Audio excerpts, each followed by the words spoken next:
Now people, for demonstration purposes, we're not required to actually use chemicals. We're only required to use water, which we do here. This bottle here has been triple rinsed 3 times with warm soapy water. It's quite safe. This is water in here now, because by law we're only required to use water, which we do. So now people, as you can see, I've got PPE on, but I haven't got the breathing apparatus. The reason being the wind is blowing this way, and it's blowing the vapours away from me, which I feel quite confident with. If you're using high-powered chemical and there's no wind, I'd be inclined to use a breathing apparatus. The reason being, chemicals give off, especially those F7s, they give off vapours.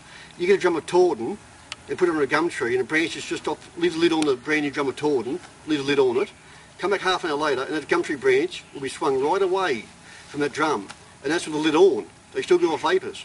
So therefore a breathing apparatus is essential. Now people, this is quite straightforward enough. All I'm going to do is put 15 mils of glyphosate in a measuring jug, then pour it into my spray outfit here, then put in the required amount of water, which is 1 litre for 15 mils of chemical. Obviously if you're using 7 mils or 10 litres of water, it would be the required amount of chemical.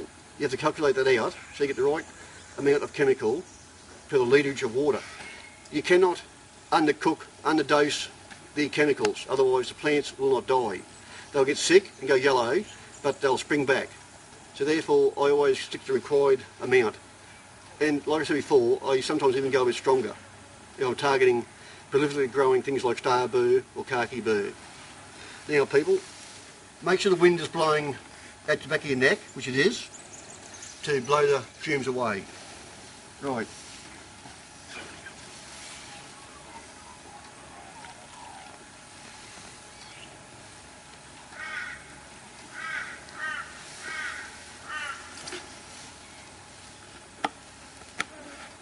I always put the lid back on this, because if you kick this over, it'll kill all this grass here, and you just waste all that money. Plus it'll kill everything. It's a glyphosate.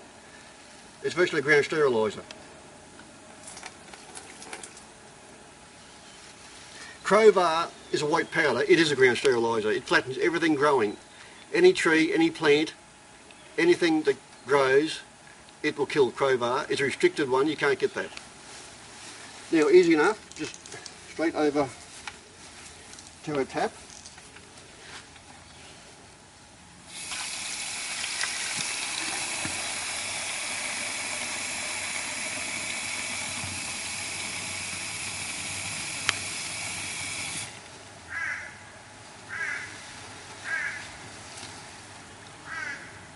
Very good.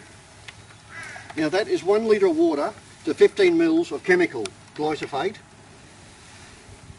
And also I have found you must put in a wetting agent.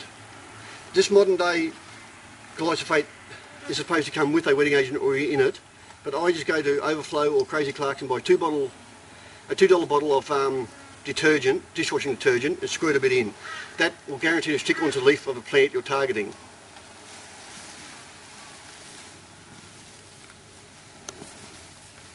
Now if you noticed, I put the chemical in first and the water second. That way it mixes when the water hits it. Some people put the water in first and the chemical last, but then you've got to shake it or stir it to get it mixed up. I'm going to have it put in chemical in first and water second. That way it's already pre-mixing when the water goes up through it. And I keep this handle on the concrete, not on here, because it picks up debris, and that keeps it clean then. So we put it on and screw it down firmly, and that's a pressure relief valve here. But these little fellas here, you don't have to over pump them too much. I find about 6 or 7 pumps is heaps. Turn your handle back around that way, and there we go.